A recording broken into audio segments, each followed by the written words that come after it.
So this has been a crazy month in many different ways anyways. If you didn't learn from last week, this sermon was actually supposed to be given then, but because I was sick and everything else going on, we decided to flip things around. And so even though it's a little weird to do a Christmas sermon after Christmas, that's what we're going to do, but there's more to it than that.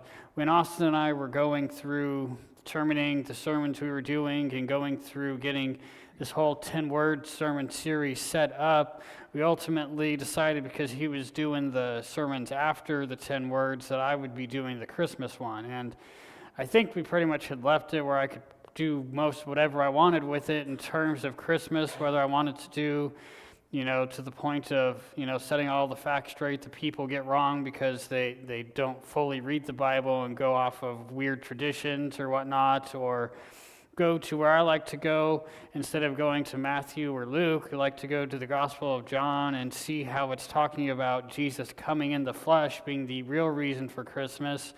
But as we were really looking into the 10 words, I began to see a few things. So the first, that when we look at them, we can't just go and take them individually and just see them all themselves. We have to see how they actually fit together with one another. And so ultimately what we have today is the 10 words of Christmas. And it's not that I have 10 different words for you, it's just the fact that it's the 10 words in relation to Christmas. But the point being is that there is a relation not just to Christmas, but to life in general when we look at the bigger picture of the 10 words rather than just looking at the individual ones themselves. Obviously, that's helpful, and we hope that we help to show you that there is a depth to them that is often not seen because they're just taken at face value rather than actually looked into.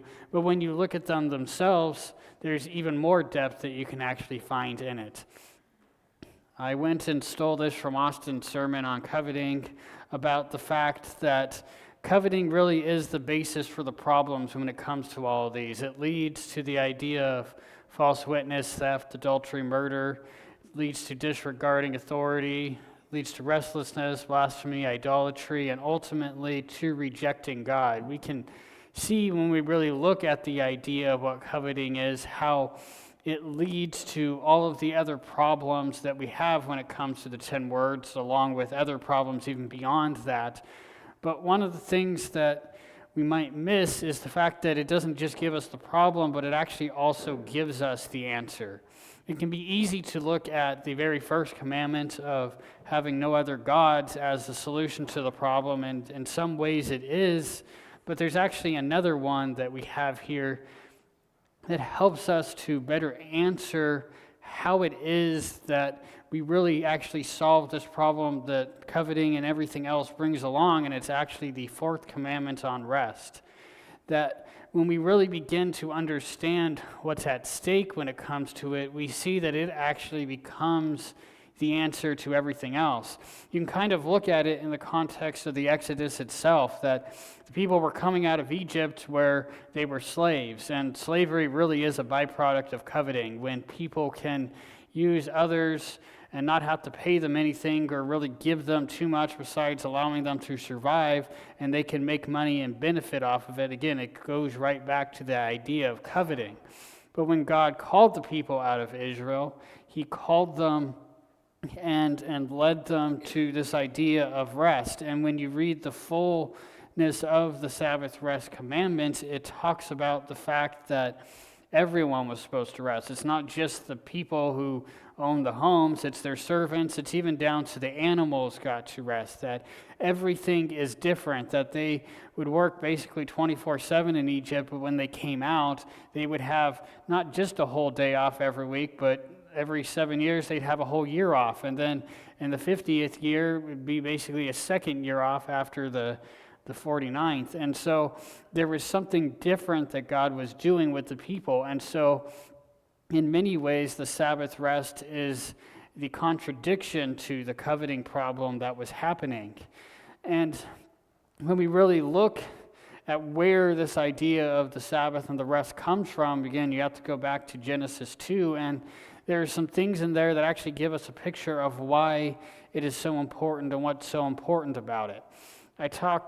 It's been over a year or so, I think it was when we were going through Titus, on the fact that when you look at Genesis 2, the idea is that the people were to join God in the work that he was already doing, that God had set up the creation, but he called humanity to join in him with doing it. And what they were ultimately supposed to do was create the rest of the world into Eden, just basically absorb it, where Eden became the entire world rather than just a small garden that existed within the world. That God's presence was supposed to expand throughout the entire world, and the people were supposed to play a part in it. And you see in chapter 3 that it talks about God coming and walking with them in the cool of the night. Now, this is often taken as something that was daily happening with the people, and that is quite a possibility of it. But when you actually look to it, it's also possible that it may have been that they were working for 6 days and then came back on the seventh day to walk and to meet with God. It could have been an actual Sabbath thing itself there. It doesn't say it one way or the other, but yet the Sabbath is within the context, so it's not out of the question that that's what was happening. That the point of the Sabbath wasn't just for them to stop working, it was for them to actually commune with God. It was for them to come back together with him. And that's really what we have to understand, is that coveting leads us away from God. It led Adam and Eve to say that, well, God wasn't giving them what they wanted, and so they were going to find another way to take it. And the rest instead was saying that God has given us all that we need, so all we have to do is to go to commune with him and to rest in him. And so we can begin to see this picture of how the 10 words work just from the very beginning in Genesis. And so now this kind of leads to the question, how exactly does this relate to Christmas? Now, when you really start to think about it, it's not too hard to see that coveting has become a major problem when it comes to the general way that Christmas takes place. That you can just look at all the different sales and everything that go on before it, and how it's all about getting the right thing.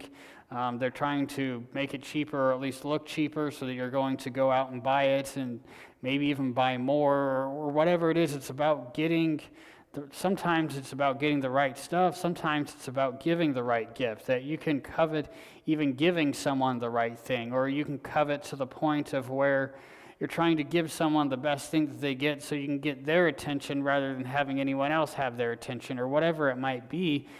We tend to just look at the idea of wanting gifts like the children who just want everything, and we think of that as coveting, but it goes deeper than that, that sometimes the very idea of giving can turn into this idea of coveting, because it's not really about caring what people need or want.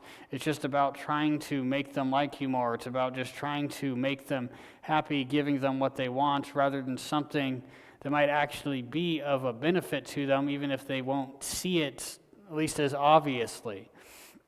But it even comes down to the fact that sometimes people with, if they're hosting it, or with their houses and the decorations they put up or whatever, trying to be the best when it comes to that just so many of the general things that we think about when it comes to Christmas time actually fall under this idea of coveting, that we're either wanting something we don't have, we're wanting something so that someone else can't have it, or we're wanting both of them at the same time.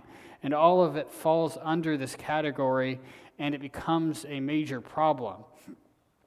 But maybe there is another way we can start to look at this that actually gives us an answer to how we can look at Christmas without it being all about coveting. And when you go and look at the Old Testament, there's something interesting that happens that you find in the book of Deuteronomy, something that I didn't actually recognize until we were teaching through it a year and a half or however long ago that it was that we went through it in Sunday school. But here it says, "And you shall eat there before the face of, or in the presence of, Yahweh your God, and you shall rejoice in all your endeavors, you and your family in which Yahweh your God has blessed you." Now this, in the first few sets of verses we have, are in reference to some of the sacrifices that they had to make. One of the sacrifices they could make is what's often referred to as a thanksgiving offering, and it was also sometimes called a free will offering, something that people were giving out of the joy of their hearts, not because they had to do it. This was not a sacrifice they ever had to do, but it was something that they wanted to do for God, and it was something that they actually would take. The priest would get a portion of it, but then the people making it, the family would actually take it, and they would actually eat it there at the tabernacle. They would eat it there basically with God. That it wasn't just the fact that they were taking a sacrifice and making it to God, but they would actually eat it there while his presence was dwelling in the tabernacle right by them. I don't know if this was in the court or if it was outside of it, but it was right in that area right by the tabernacle.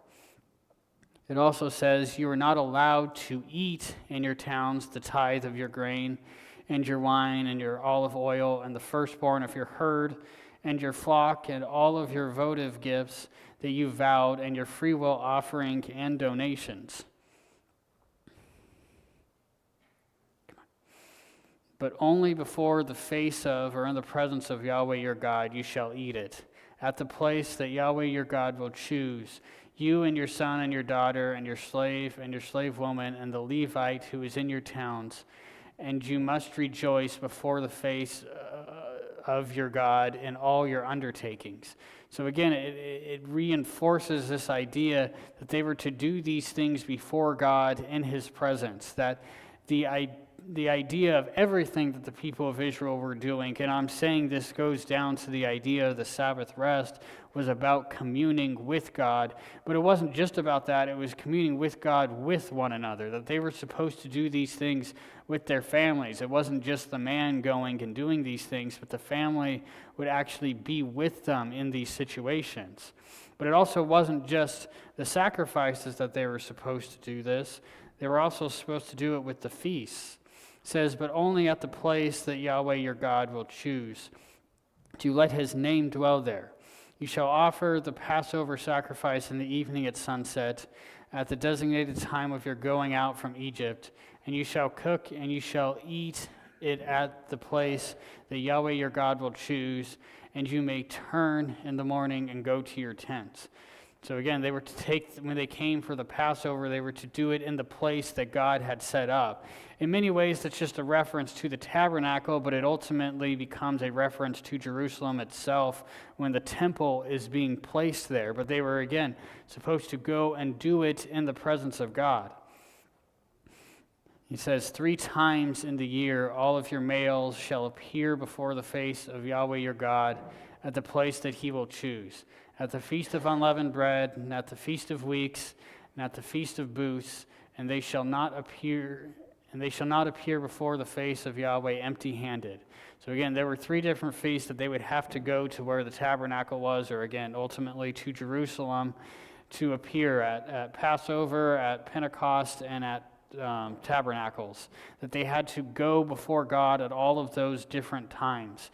So there was something that God was trying to show the people of Israel, that in these feasts, that and even some of the sacrifices, they were supposed to go before him with one another. And this is really, I think, where it all comes down to, that, again, even connects us back to what Adam and Eve were doing, is that they would come in from their work, whether it was every day or once a week or whatever it might have been, so that they could commune with one another and with God. That's really what all of this boils down to. And I think that's really the point of what that Sabbath rest and the 10 words is getting at, and how it becomes the solution to everything else. When we're actually doing that, with communing with God and with one another, we're not going to be doing things that are going to take away from that unity. We're going to make him our only God. We're not going to use his name in vain. We're not going to commit idolatry or anything else. We're not going to steal or murder, commit adultery or any of that stuff, because we actually care both about God and the ones who are around us. And so the idea of the 10 words of Christmas really is that I am waiting for you, that God is there waiting for us, but that we have to go to him. That it's not just the fact that we're remembering about him, but it's about actually truly going to him. It can become easy to, just read the Christmas story around Christmas time, to just pray and talk about remembrance of God, but it's much harder when you get into it to actually remember him, whether it's the time leading up to it where, again, many things about coveting can really come in and show their ugly heads, or whether it's during the time itself when you're caught up in all your traditions. It can become easy to forget that it truly is all about Jesus. We can say we know Jesus is the reason for the season all we want, but it can be harder when you're right in the midst of it to truly be remembering it in every moment. And so it made me start to think about using the different feasts that God had given them, that what if we actually started doing something like that? What if instead of, or maybe even in addition to the things that we normally do around Christmas time, what if we actually got together with one another in the sense of going before God? It doesn't even have to be about sharing a meal, but it certainly can be, and actually went to him, actually went to God, rather than just trying to remember certain little facts, certain little things about him. What if we actually made it our mission to go before him with one another? That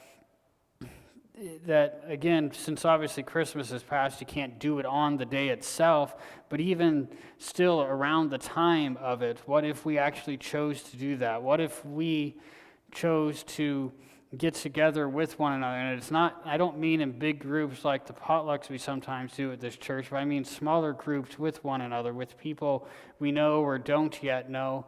If we actually got together and made the entire meal itself all about God and what he's about. Obviously, we don't have, the ways that they would do with Passover, with every part of the meal having something to do with that we can teach, but we could still fit different scriptures into it. We could still bring prayers and other stuff into it and actually share a meal together with one another. Or maybe even better yet, what if we actually tried to go about doing this once a month throughout the year? Just taking one day in every month and actually trying to remember God. We could even give them different themes in relation to the seasons themselves. Again, with December, we can do it in relation to Jesus' birth. With January, you could talk about rebirth and new life, since it's the beginning of the new year.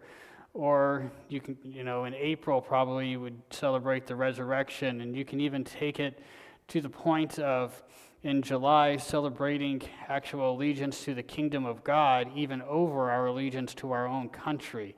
What if we actually took this idea and took it out beyond just the simple things that God gave them, or even what we have today, and actually focused ourselves back on God constantly?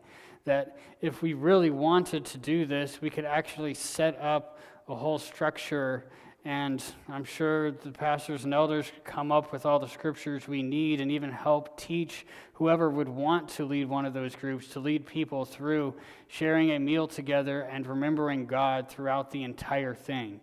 That if we really want to live out these 10 words in our lives, whether it's in relation to Christmas or anything else, it has to start with that unity that we have with one another. And that unity has to begin with God. And we come to God with and through one another. That it's not about us individually going to God, but we have to actually go to him together. That when we really read the Bible, that's what it's all about. That's what it's all leading towards. But our culture makes it harder for us to see it. But when we do see that, that's the true reality, that we come to God, we're closest to God, and we're actually going to him with one another. So the idea here is that God is waiting for us. Now we need to be going to him and with one another.